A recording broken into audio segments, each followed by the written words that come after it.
Three, two, one, action. Well,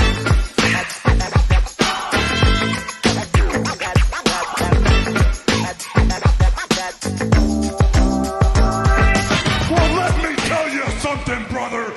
Hello, and welcome back to another episode of the Wrestling in Film podcast. It's been a while, but don't you worry, I'm back.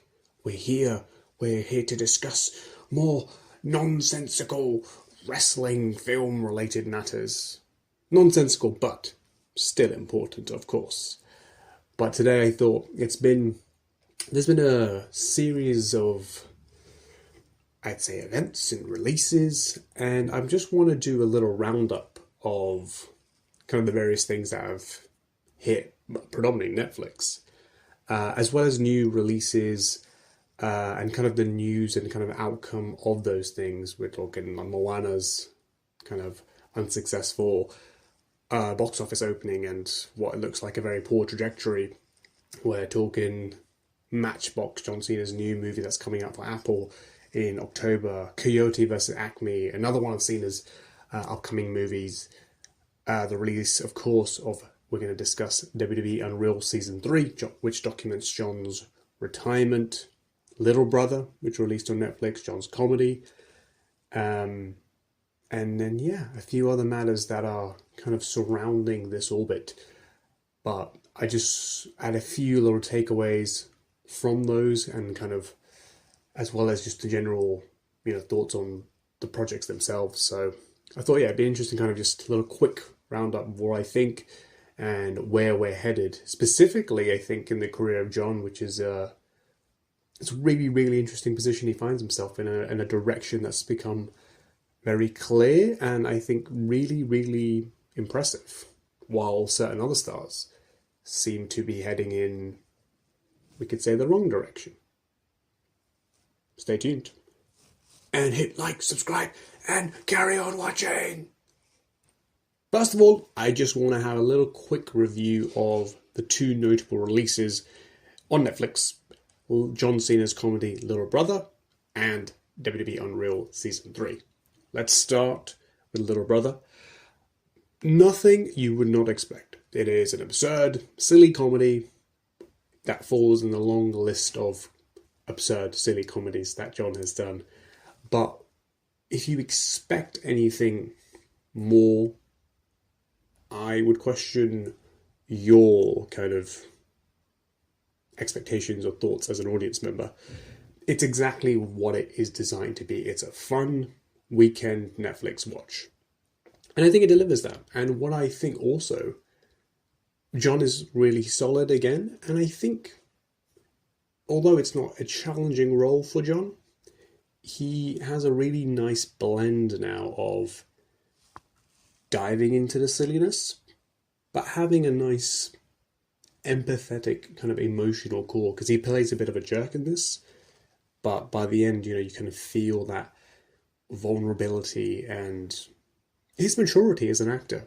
Again, he's done far better performances, but the smoothness in which he operates and the ease in which he can deliver comedic performances is there's a real maturity to his acting now, and I loved seeing that in Little Brother, as well as the structure of the screenplay, particularly in the first half.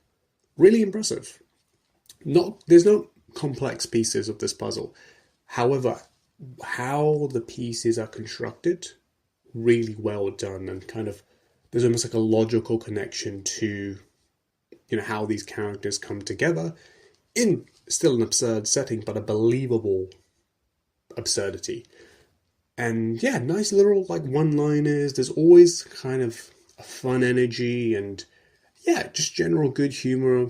Characters merge well together, and and there's still a nice heart with it as well. So I actually advise watching it. It does wane a little bit in the second half. I think that comes with the territory for all these comedies. They struggle to sustain. However, it does wane a little, but it picks back up, and it has kind of like a nice conclusion with a few little nice laughs as well. So worth watching. And if you just want to switch it off and just kind of laugh a little and have a breezy entertainment, I think Little Brother achieves its goal. So check that out. And again, if you follow the trajectory of John, I think it's just an impressive place where he is in terms of he knows what he's doing and he can do it very well. Transitioning on, John's Netflix momentum continued on with WWE Unreal Season 3, which, coming off Season 2, which was very, very, let's say, disappointing, and it was very forced, it was a lot of exaggerations of the truth and all that kind of stuff.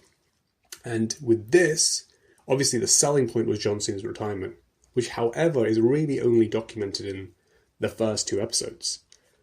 But that is still one of the strongest parts, one of the coolest parts for long-time fans of John, of wrestling, of WWE. Seeing the behind the scenes and seeing how it all finally kind of culminated was it's poetic. It was heartwarming. It was everything we felt watching John's last match. That ending of a childhood.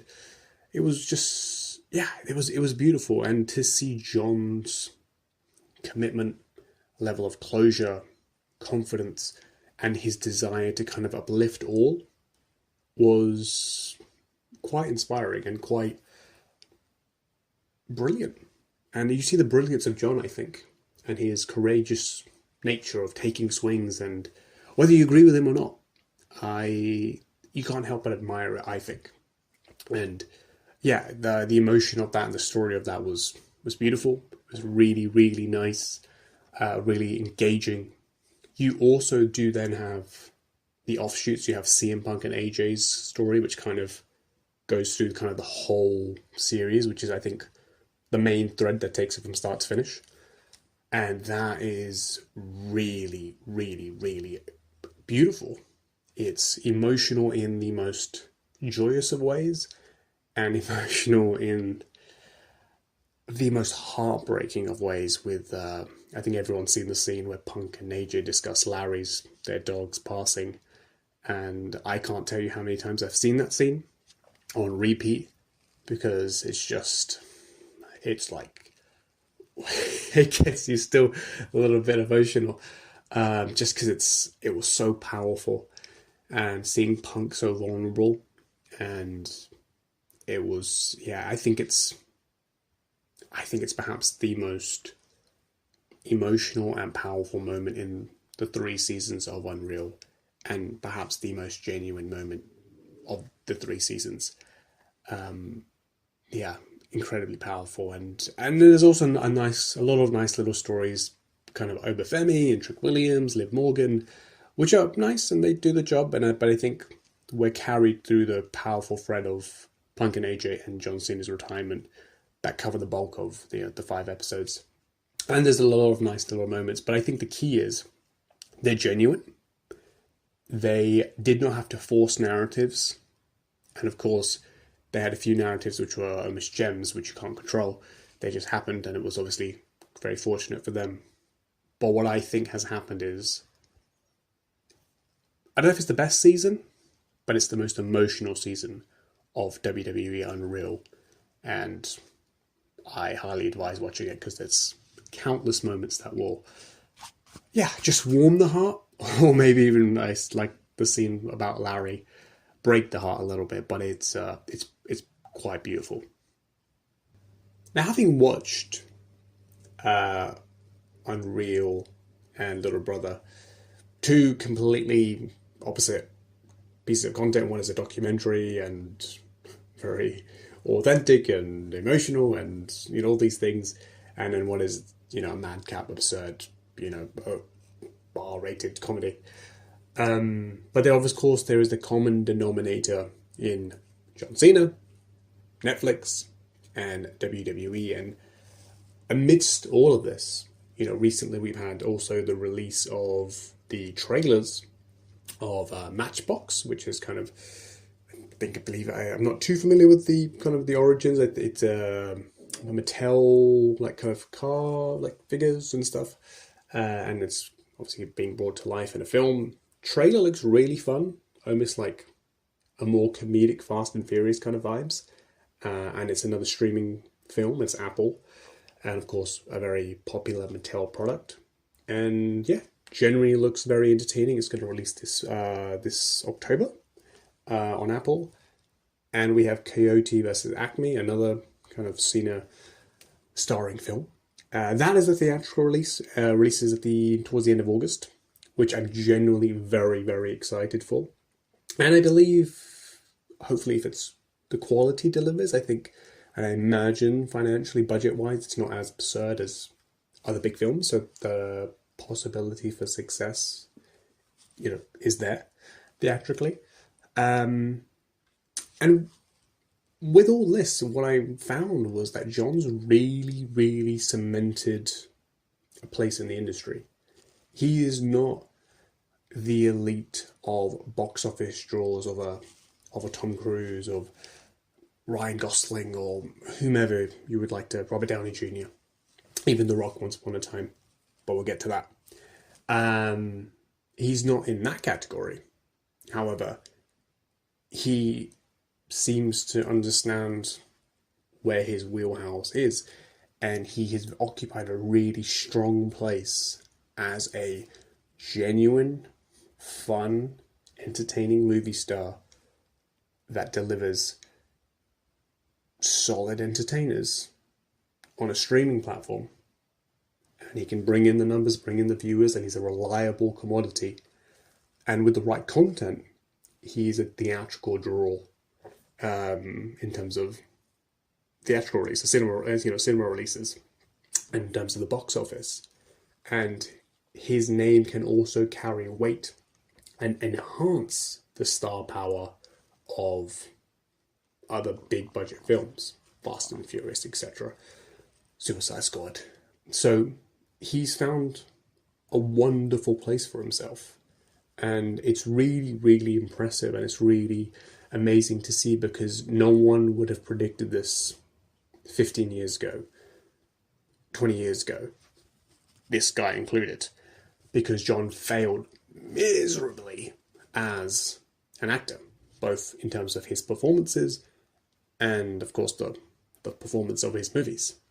So there seemed no feasibility that he would succeed, and now he is thriving, and he's found his place in the industry, and it's a really successful, and as a viewer as well, fun place to see Cena doing the kind of material and the roles he does best. And occasionally, for those who want more depth and meat to the bone, he has those roles as well with a Peacemaker and stuff. So he's really found a wonderful path. Alternatively, what's kind of clicked for me, and the realization that really stuck with me, while John's found his path, The Rock seems to be losing his path. Now, I'm not going to over dramatize, and these podcasts and other places have been like, The Rock's failing, he's lost it, he's going downhill, blah, blah, blah, blah, blah. No, this is not that. However, the big flop of Moana, which was probably deserved because it was clearly a cash grab and completely unnecessary live action remake. There was also the failure of Smashing Machine in terms of financially. I love the Smashing Machine. Go check out my review for that. But it clearly was a misfire in terms of how it was attracting and pulling an audience, because it was a very niche film and it was too big of a budget, and it kind of didn't market itself appropriately. And Rock couldn't pull in that kind of audience because the film wasn't a mass appeal. And, in past years, he's also had some other failures as well. And, some still really big successes, which some people don't want to mention. So he's by no means in a horrific position. He's going to do a Martin Scorsese movie. He's going to do great stuff, and he will have his moments. But I think his place is not as cemented now, I think, as it once was. And that stability and strength of his drawing power has waned because of sometimes the content he's doing and now the kind of different content he's trying to do, so you're almost confusing audiences. So I just found that to be really interesting, where in a way Cena's on the rise and found this successful formula, and Rock seems to be losing his. And there's truth to it, because I think we can see that. And that will change. I'm not saying it's 100% cemented. I'm not saying Cena's doing better than The Rock and all that kind of stuff, but it's just an interesting pattern we find ourselves with. And this industry fluctuates. This goes up and down, up and down. John will have failures, etc., etc. But at this present moment, John seems to really be thriving and really finding this groove, where Rock seems to kind of somewhat losing that groove and kind of now trying to re-establish a formula and a path for himself. And I just found that fascinating, where, 13 years ago when they were doing their big WWE feud, the idea of, who's the biggest star and who's more successful on the grand scheme, and it wasn't a competition. It was The Rock. Rock's biggest star in wrestling. He's a better wrestler. And of course he's got Hollywood success and he's doing amazing and da-da-da-da, and John Cena can never touch that. Whereas now, of course, Cena's career's ended and he was a large part due to the biggest financial successful year of WWE's history.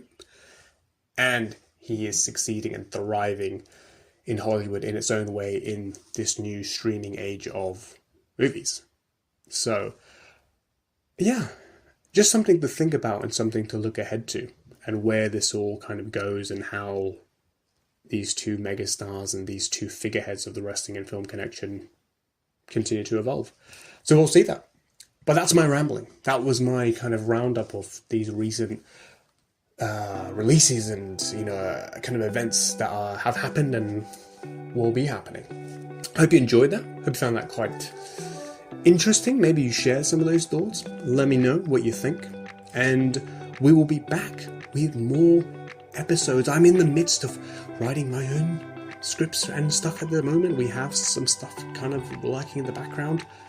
But we will be back and we will be pumping out more and more episodes moving forward. But what an interesting time. I hope you enjoyed this episode. Like, subscribe, and all that good stuff. And we will see you again in the future. Much love. Appreciated it. Thank you.